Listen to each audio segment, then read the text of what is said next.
आप सभी मित्रों को मेरा नमस्कार। मैं शुभम कुमार राजयोगी स्वागत करता हूं आप सभी को इस वीडियो में। पद्मासन सभी ध्यानात्मक आसनों का राजा है। पद्मासन हो या सुखासन हो, इसे सिद्ध करने के लिए कुछ महत्वपूर्ण योगाभ्यासों को करना पड़ता है। तो आज हम उन्हीं योगाभ्यासों को करेंगे और सीखेंगे। क्योंकि कई साधकों को साधना काल में उनको बैठने में कई तरह की कठिनाइयों का सामना करना पड़ता है। जैसे कि कई लोगों को पैर में जलन होती है, झुनझुनी होती है, या फिर कई लोगों को दर्द का सामना करना पड़ता है। तो इसका सबसे अच्छा उपाय है कि पद्मासन को या फिर सुखासन को सिद्ध कर लिया जाए। तो उसको सिद्ध करने के लिए कुछ महत्वपूर्ण 10 सहज योगाभ्यास करने पड़ते हैं।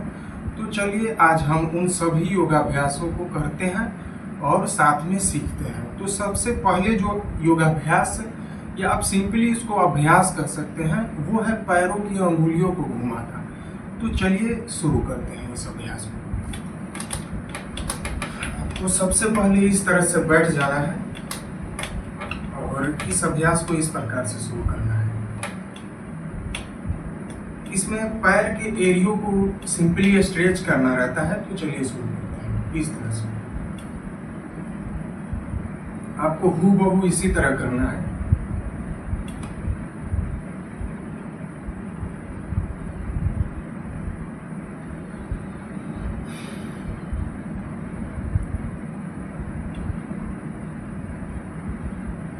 राइट और लेफ्ट भी।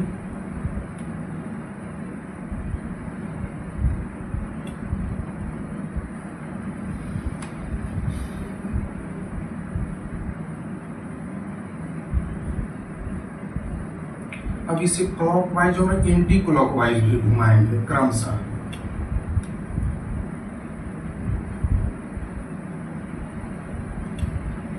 आपको हूबहू इसी तरह से अभ्यास करना है। आप ध्यान से देखेंगे इसे।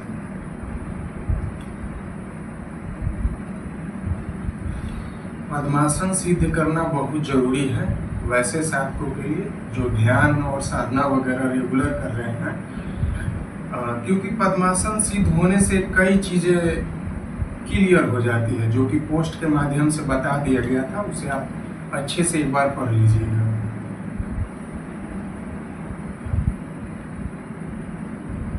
ये मेरा पहला अभ्यास कंप्लीट हो चुका है।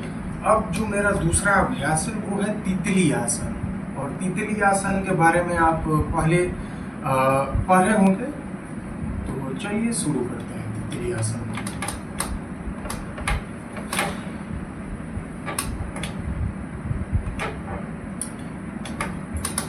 तितली आसन को इस तरह से हम अभ्यास करेंगे।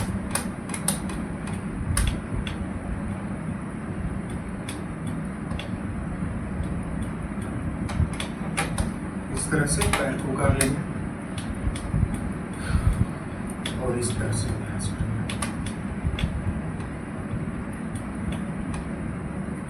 थोड़ा नजदीक से कर लेते हैं।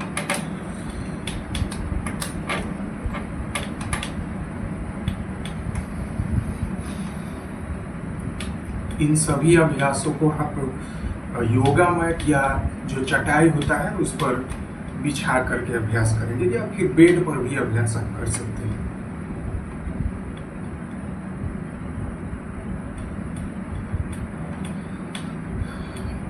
जब ये अभ्यास हो जाए तो इस पर सिंपली आप इस तरह से बैठ भी सकते हैं। इसके अभ्यास से जो जांघ के पास जो मसल्स है वो धीरे धीरे खुलना शुरू हो जाता है और फिर बैठने में सहजता प्राप्त हो जाती है।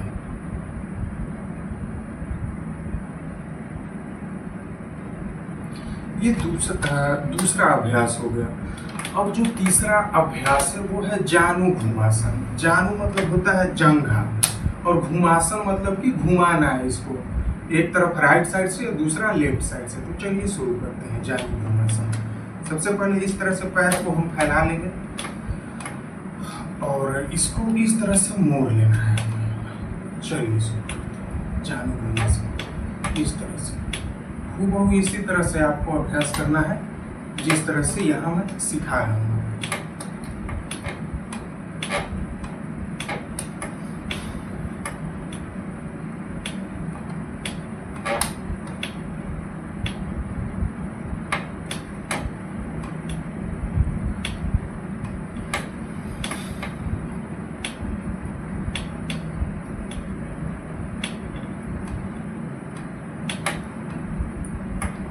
ये हो गया राइट लेग से।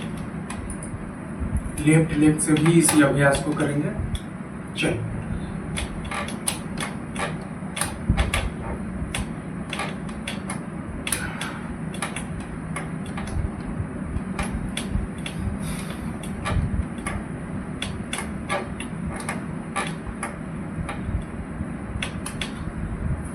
इस तरह से अभ्यास जब हम करते हैं तो जिस पैर से भी इस अभ्यास को करते हैं तो ये पैर हिल सकता है, उससे कोई दिक्कत नहीं है। जैसे देखिए,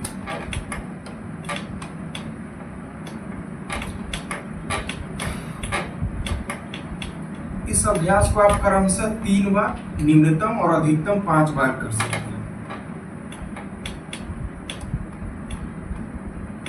ये बहुत महत्वपूर्ण अभ्यास है, तो ध्यान से इसे करेंगे।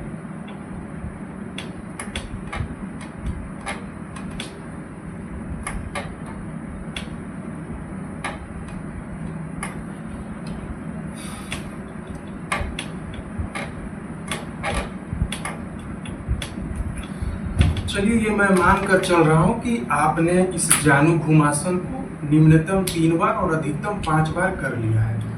अब जो मेरा जो चौथा अभ्यास है उसको जानु सिरासन कहा जाता है। जानु मतलब कि जंघा और सिरासन मतलब कि जंघे से अपने सिर को लगाना है। ठीक है, तो चलिए इस अभ्यास को शुरू करते हैं। जानु सिरासन चौथा अभ्यास है। जानु सिरासन करने के लिए सबसे पहले इस तरह से आप बैठ जाइएगा, इस तरह से।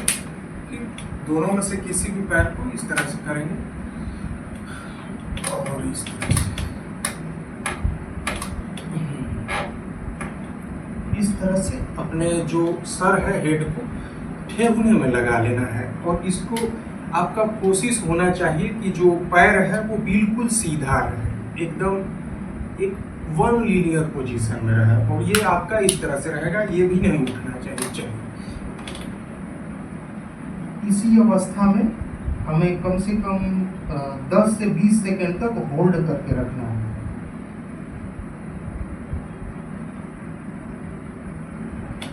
जब हो जाए तो फिर दूसरे पैर से इसी अभ्यास को करना है। आपका श्वास नॉर्मल गति से इस दौरान चलता रहेगा।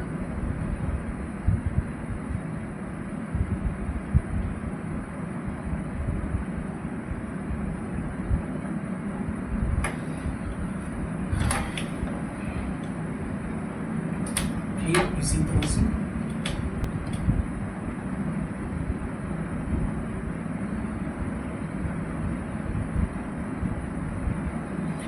इस अभ्यास को आप लोग अच्छे तरह से सीखेंगे, क्योंकि इसे एक बार कर लेने के बाद जो भी आपको दिक्कत होता है साधना काल में, वे सब नहीं होगा। जैसे पैर में जलन, झुनझुनी या दर्द, ये सारी दिक्कत नहीं होगी।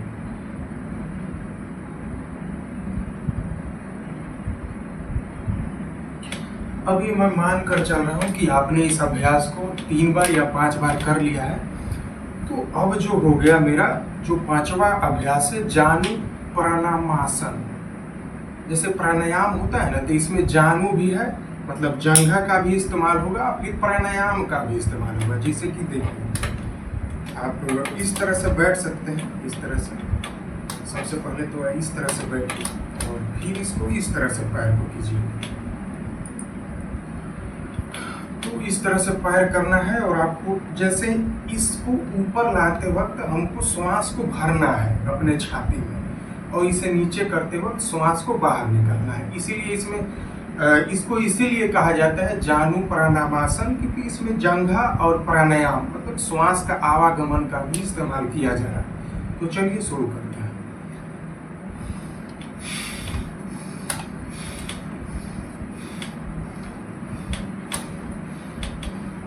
आप चाहें तो इसको इस तरह से भी रख सकते हैं और इस तरह से कर सकते हैं, लेकिन अच्छा रहेगा कि इसको दूसरा पैर को फैलाया ही जाए।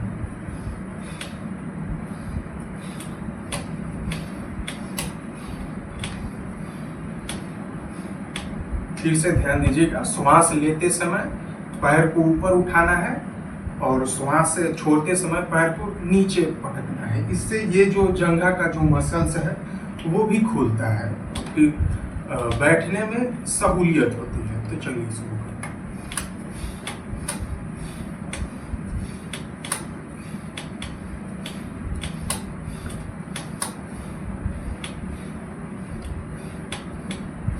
ये हो गया। अब दूसरा अभ्यास है,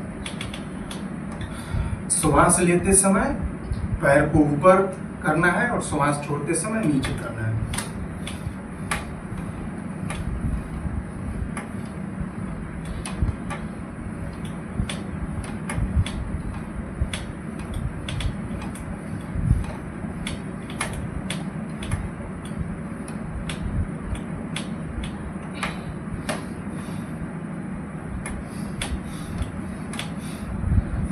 इसको भी आप 3 बार कम से कम और मैक्सिमम अधिकतम 5 बार कर सकते हैं। हम ये मान कर चल रहे हैं कि आप इसे 3 या 5 बार कर लिए हैं। तो अब जो मेरा जो अभ्यास है, जो छठा है, वो है बद्ध कोणासन। ठीक है ना? तो बद्ध कोणासन कैसे करना है उसे अब चलिए शुरू करते हैं। तो इस तरह से आपको सीधे बैठना है। ठीक है, आप देख लीजिएगा। और तितली आसन जिस तरह से किया जाता है ना, तो उसी तरह का है, लेकिन उससे थोड़ा सा डिफरेंट है यह अभ्यास। तो चलिए देखिए, इस तरह से अभ्यास को कर लेंगे। आप इस समय भी, इस दौरान भी आप चाहे तो तितली आसन कर सकते हैं, अन्यथा जरूरी नहीं है। और इसमें जो बद्ध कोणासन में है कि इसमें आपको झुकना रहता है इस अवस्था में ऐसे। ये बहुत महत्वपूर्ण आसन है, तो इसको ध्यान से देखिए। चलिए, इस तरह से है और आपको झुकना है। आप कोशिश कीजिएगा कि ये पूरा मेरा सीधा रहे और यहाँ जो नाक है ना, उसको सामने जो फर्श है उससे लगाने का प्रयास करेंगे। चलिए,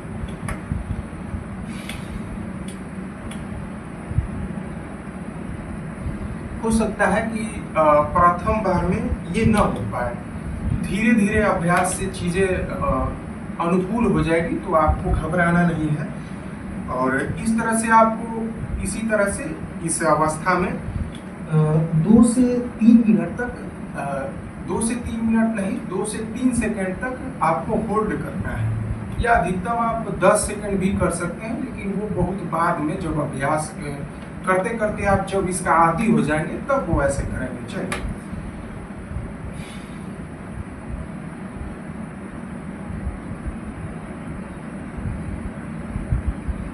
ये बद्ध कोणासन है। फिर से एक बार देखेंगे।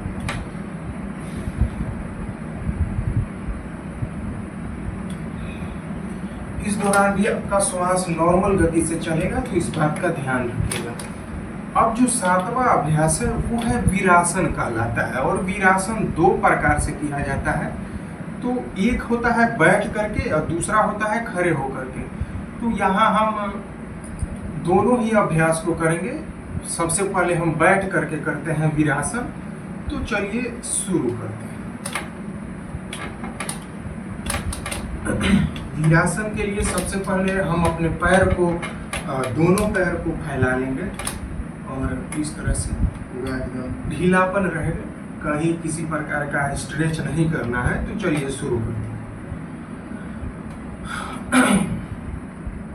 इस तरह से अपने दोनों अंगुलियों को फंसा लेंगे और गर्दन के नीचे इस तरह से गर्दन के पीछे कर लेना है।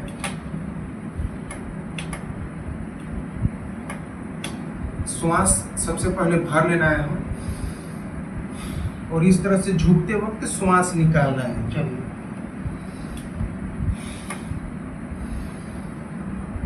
जब भी हम पैरों की तरफ झुक रहे हैं तो श्वास हम छोड़ रहे हैं, और जब पैर से हम नॉर्मल पोजीशन में आ रहे हैं तो श्वास लेते हुए आ रहे हैं। तो ये जो एक तरह से इसमें प्राणायाम भी जुड़ गया, तो श्वासों पर ध्यान देंगे। ठीक है, चलिए।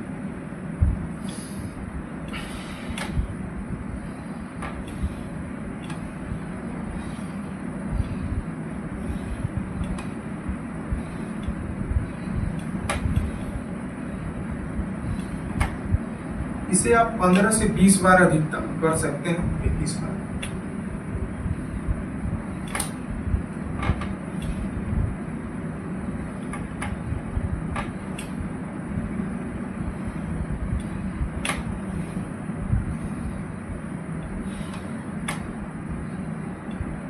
फिर से अभ्यास को समझने का प्रयास कीजिएगा।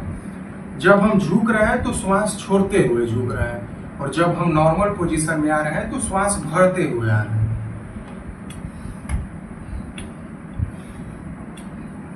और जब ये अभ्यास हो जाए तो अंत में आप चाहें तो सामने इस तरह से अपने जो नाक है उसको सामने धरती में आप ठेका भी सकते हैं, न ठेके तो कोई दिक्कत नहीं।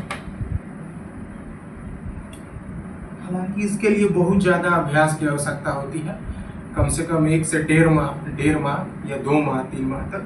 तब फिर इस तरह से आप चाहें तो अपना नाक को सामने फर्श पर सट जाता है। चलिए, इसमें एक और अभ्यास है जिसको सिंपली झुकासन कहा जाता है। तो झुकासन का मतलब हो गया झुकना, और आसन मतलब पोजीशन। तो ये झुक कर आसन किया जाता है, तो इसे सरल है, कोई भी कर सकता है। ये बद्ध कोणासन से मिलता जुलता है, लेकिन थोड़ा सा उससे डिफरेंट है। तो चलिए इस झुकासन को बैठ करके जो अभ्यास किया जाता है उसे करते हैं। चलिए, फिर से आप देखिएगा, श्वास भर लेंगे और श्वास छोड़ते हुए हम आगे की ओर झुकेंगे। जैसे देखिए,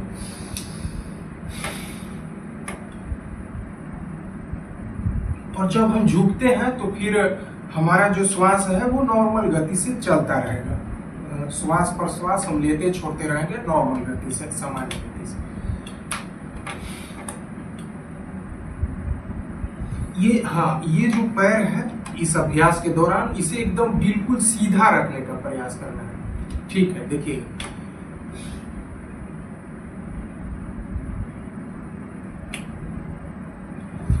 शुरुआत में दिक्कत होता है, लेकिन अभ्यास के साथ ये जो है ये पैर एकदम बिल्कुल सीधा रहेगा।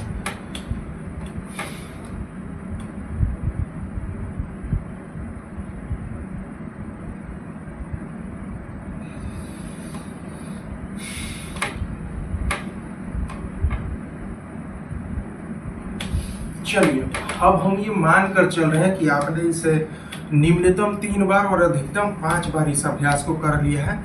अब और भी कुछ अभ्यास है पद्मासन सिद्धि में जो सहयोग करते हैं, उसको करने के बाद हम लोग पद्मासन लगाएंगे। तो बेसिकली जो अभ्यास है वो खड़े होकर किया जाता है। तो चलिए उसे अब हम खड़े होकर करते हैं। मित्रों, 9वां जो मेरा अभ्यास है उसको प्राणायामासन कहा जाता है। इसे नमस्कार आसन भी कहा जाता है, जो आप बेसिकली जानते होंगे। तो चलिए इसे शुरू करते हैं। सबसे पहले दोनों पैरों के बीच कम से कम 2 बित्ता इतना डिस्टेंस गैप कर लेंगे, और श्वास भरते हुए अपने हाथ को इस तरह से करेंगे। जैसे देखिए, पहले दोनों के बीच, पैरों के बीच डिस्टेंस ले लेंगे और इस तरह से।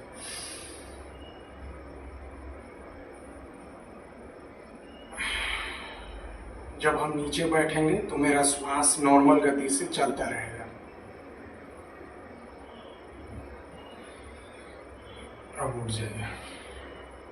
एक बार और देखिए, गैप ले लीजिए दोनों पैर के बीच में और श्वास भरिए।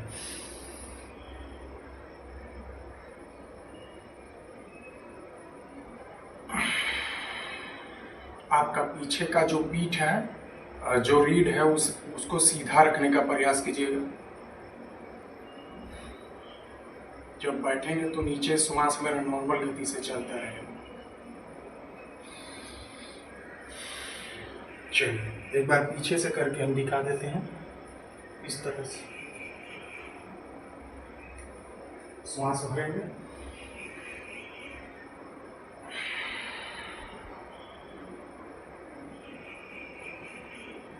यह प्राणायामासन है, इसे नमस्कार आसन भी कहा जाता है। तो ध्यान से देखिए।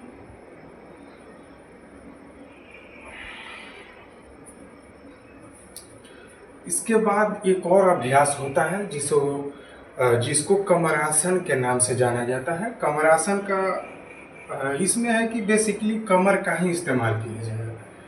तो इसमें क्लॉकवाइज और एंटी क्लॉकवाइज घुमाना रहता है अपने कमर को। तो चलिए शुरू करते हैं। थोड़ा सा गैप ले लेंगे दोनों पैर के बीच और इस तरह से राइट और लेफ्ट थोड़ा घुमाएंगे। ये भी कमर के मांसपेशियों को खोलने का काम करता है ये अभ्यास।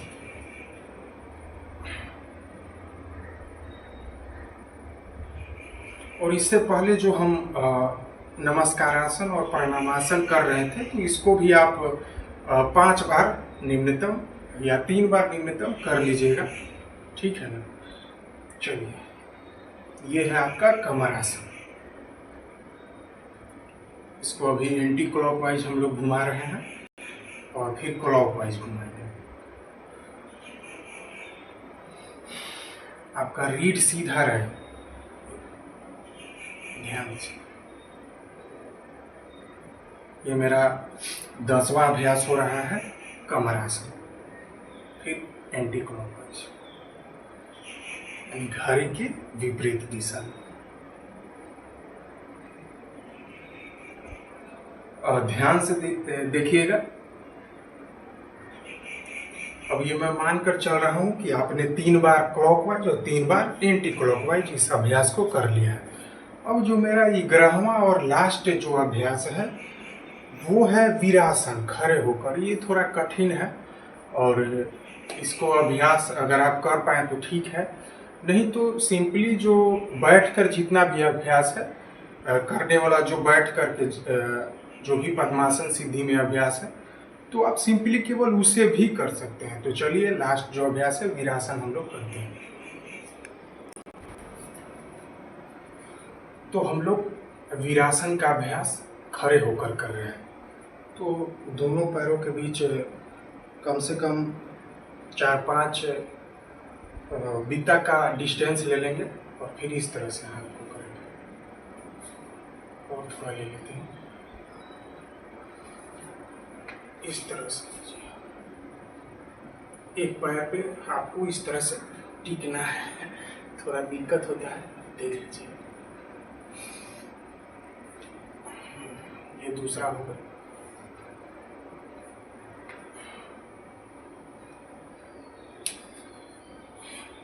इसी तरह से आप अभ्यास कीजिए। जब आप 1 माह तक कर लेंगे तब ये नॉर्मल तरीके से होगा।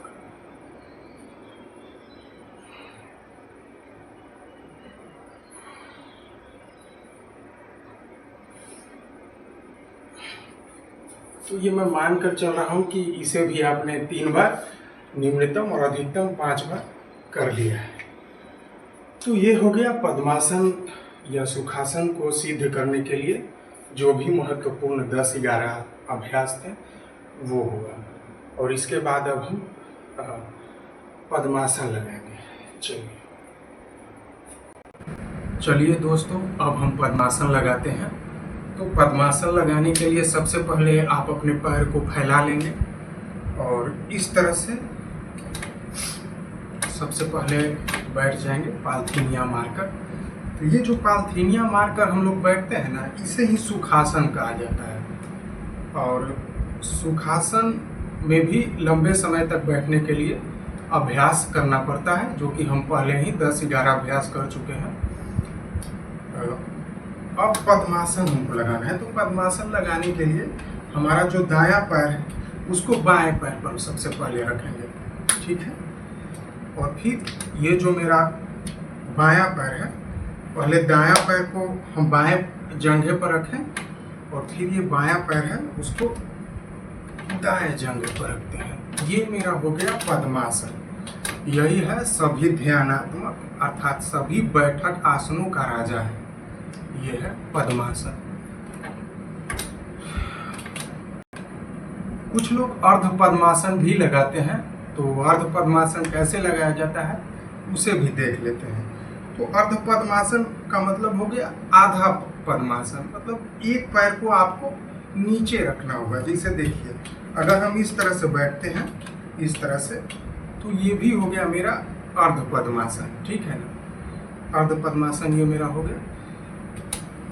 या आप इस तरह से भी कर सकते हैं, ये इस तरह से भी कर सकते हैं पैर बदल करके। ये भी मेरा हो गया अर्ध पद्मासन।